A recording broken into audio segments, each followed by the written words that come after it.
Dear listeners of the AUIB FM 101.5, welcome to Meet the Experts, a special segment of the Uni Voice Show, where we highlight distinguished scholars and professionals at the American University of Iraq, Baghdad. Here we explore their journeys, achievements, and contributions to advancing knowledge, education, and research in Iraq and beyond. Our guest today is Dr. Konstantin, Professor of History at the College of Arts and Science at AUIB, and one of the leading researchers in Cold War history and the relations between Eastern Bloc and the Third World.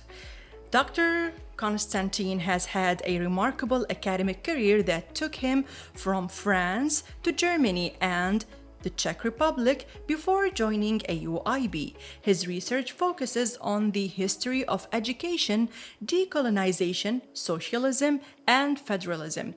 He has been ranked among the top 2 of scientists worldwide for the 4 consecutive years, recognizing his outstanding scholarly contributions.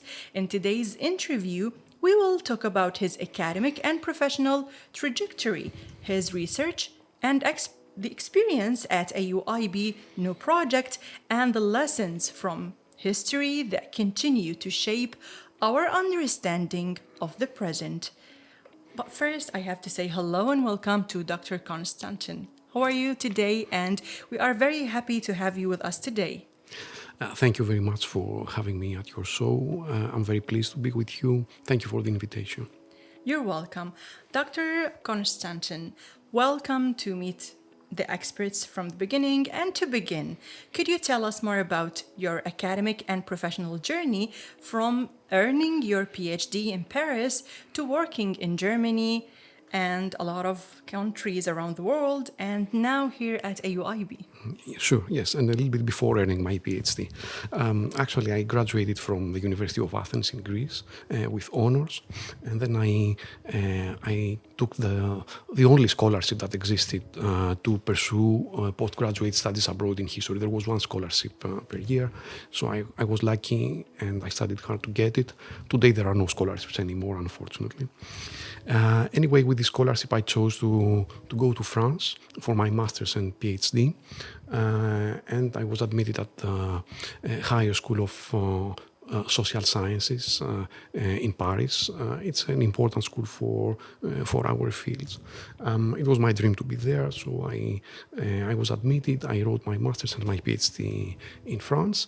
Then I moved to Germany, where I conducted research and I wrote and I taught for 7 years. I taught at the University of Leipzig, but also in the biggest part of this period it was at the University of Bayreuth in northern Bavaria.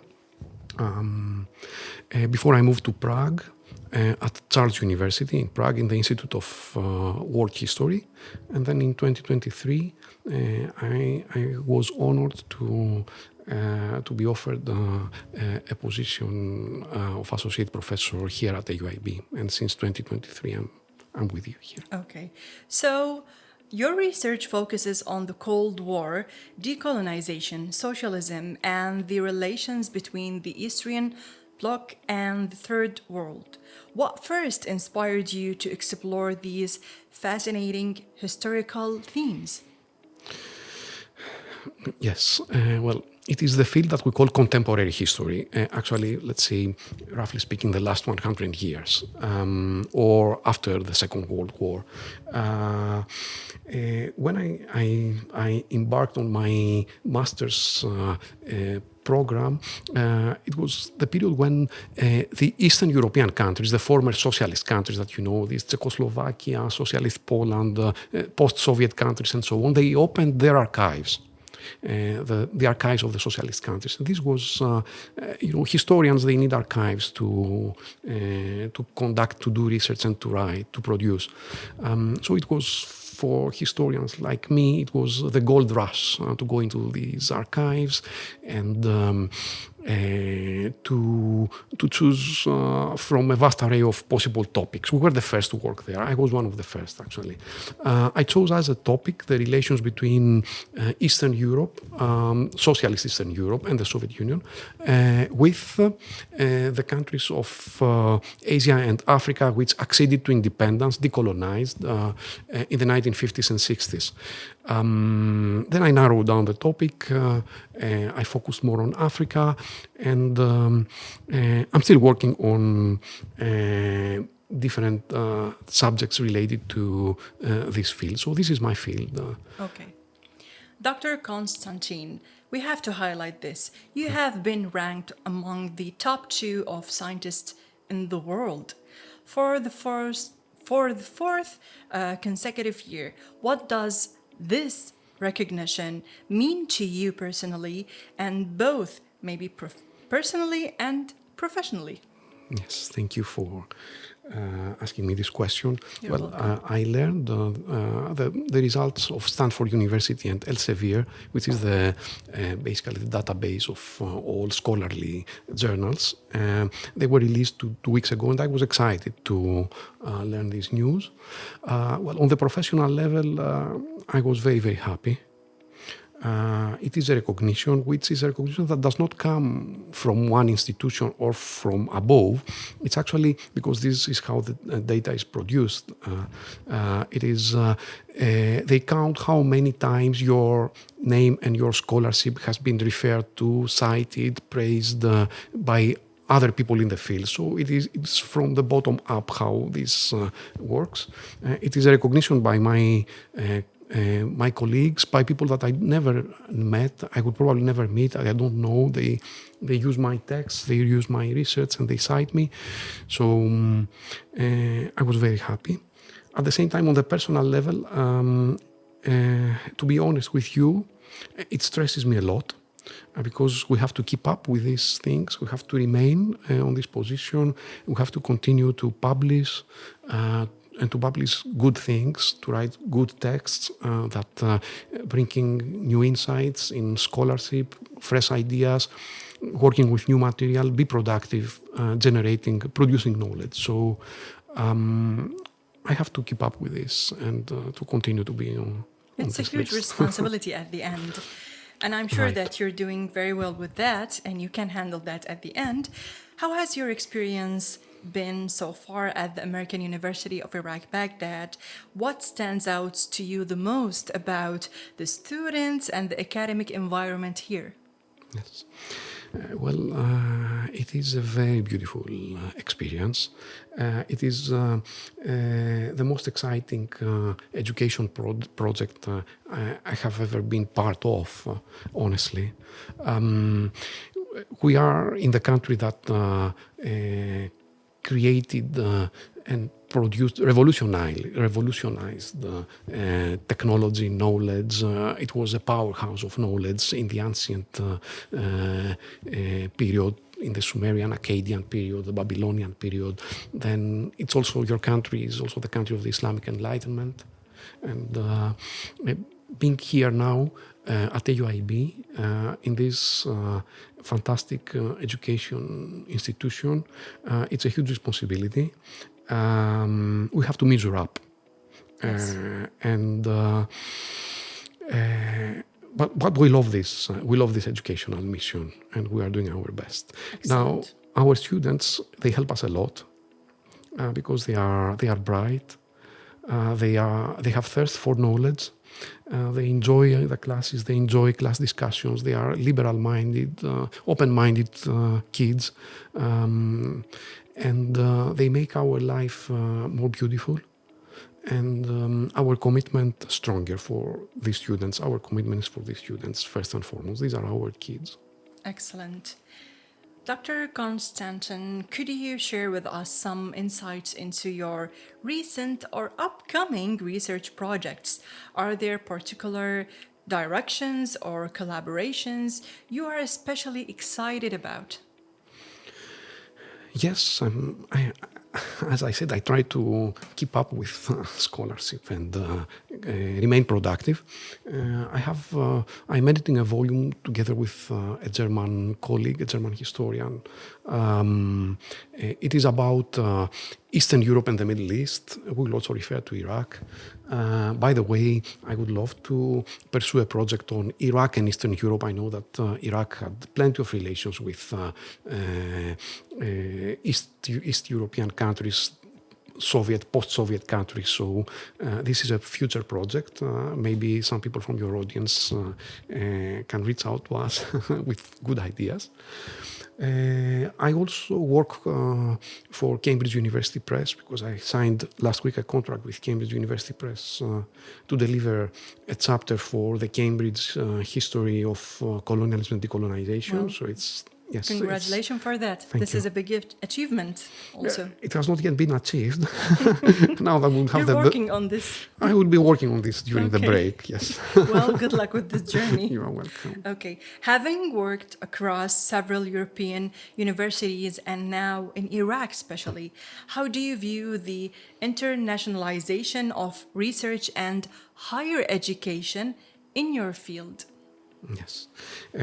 Great question. Well, you raised two questions actually. One is the internationalization of higher education and then of research. Okay, of higher education, it is an imperative today for our students to be able to speak foreign languages, to read foreign books, to connect with people and institutions abroad, to have educational exchange, and to have perspectives from different countries and regions of the earth. It is an imperative. So we try to offer this to our students because they deserve it. Yes. And who will work more on this. The internationalization of research, well, to be able to participate in this international or transnational, if you wish, research networks. First, you need to receive this internationalized education. Because this is the prerequisite. Without this, you cannot from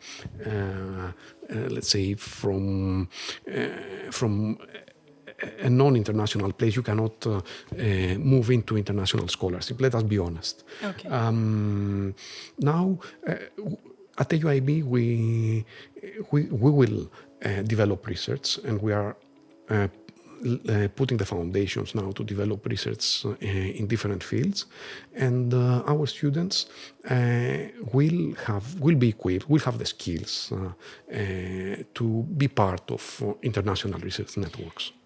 Dr. Konstantin, I have a question here. Do you know that, or do you have this idea that doing research is not only beneficial to the people to know their history or the past, it's really beneficial for even the business field? People can know what to do, where are they are going in the future, or what is the most important step to do. Do you agree on that? Well, I agree. You relate to history, but what about business? People are talking about all these, maybe naming like the business field, market research. Is it connected or it's not? It's a whole different field. Well, I agree with you. I totally agree with you, provided that the history that they learn is the right history, the true history, because the vast majority of people, they refer to a history which is parochial history, or it is sectarian history sometimes. It's not the true history. So I prefer that they don't know history at all sometimes instead of knowing this history. So I think that in the classes we are having here with our students, we try to teach the history as an academic discipline. We try, of course, to be objective. Perfect objectivity does not exist, but we try. It is an imperative. It is an ideal. So this history, provided that it is good history, that it is, let's say, it tries to be objective. It is a very good asset for the people. As a historian specializing in the Cold War, what lessons from history do you think are most relevant for understanding today's global political and social challenges? I mean, Yes, we have a yes, saying in yes. Iraq, it's called من لا يعرف ماضيه لا يفهم حاضره. And in English, if you don't know your past, you will not understand what's happening right now. Do you agree with that? Yes, but as we said earlier, we know our past, know our true past. Because people, they think that they know the past, but they don't know it very well. And then I'm talking in general, I'm not talking Yes. about people in Iraq or in Baghdad. Of course. Yes. Now, so your question was about... I mean, about the lessons from history. Yes, lessons Do you from history, think yes. are most relevant from understanding today's global political Right, and yes. social challenges? Let's focus on the social challenges because it's the most important for the people who are studying here at AUIB to give something really yes. positive for the environment in all its aspects. Well, one lesson from history I always share with my students is that Lessons, yes, not one lessons. right, it's that they should not rely on foreigners. Okay. And I need to break this down to avoid the misunderstanding. Okay, I just want to say that no foreign power, no foreign investor, no foreigner whatsoever will save our country if our own citizens don't participate actively to change the country. That said, to avoid misunderstanding, foreign cooperation and foreign relations are necessary, and we have to learn from the others. We have to look at what the others do. We have to engage with the others. We have to establish relations with others, and the good relations are those that bring to our country knowledge, that bring to our country skills, that bring to our country technology. Okay. Finally, Dr. Konstantin, what message or advice would you like to share with young researchers and students here locally at AUIB who aspire to make meaningful contributions to academia and the global scholarship? Well, the first thing for our students and for junior scholars is to stick to the method, to learn to work with a good method, and to learn the good methods of work and of research, and to use them. Method and discipline are extremely important. What else I would like to advise them? It is to be open-minded, to look at what others do, to look at the Japanese, look at the Koreans, look at the Germans, the Africans, the Latin Americans. What do they do? To learn from the others, to be open, to learn from the others. It's extremely important to improve ourselves. Okay. Last but not least, for our students is to come to our office hours. Okay. Because, the research landscape today, it is very, very complex, very fragmented. So the young researchers, they cannot navigate this easily. They need advisors, they need good advice, they need good instructors, so they have to seek advice from people who have spent years into these fields. Okay. Dr. Konstantin, thank you so much for this insightful interview and for sharing your expertise and valuable perspective with us today at Meet the Expert segments in the Uni Voice Show. Thank you so much. And if you want to say anything at the end, the mic is yours. I was pleased, and I hope to come back to your show. You're welcome anytime, next Dr. year, Konstantin. or even earlier, to pursue our discussion. Thank you for having me. Dear listeners, we would like to sincerely thank Dr. Konstantin for the insightful interview and for sharing his expertise and valuable perspective with us, discussing his academic journey, research, and experience at the American University of Iraq, Baghdad has been truly inspiring for anyone striving striving for academic excellence and contributing to the advancement of knowledge. And this concludes our segments of Meet the Experts on the Uni Voice Show. Stay tuned for more interviews with distinguished scholars and professionals shaping the future of research and education in Iraq and beyond.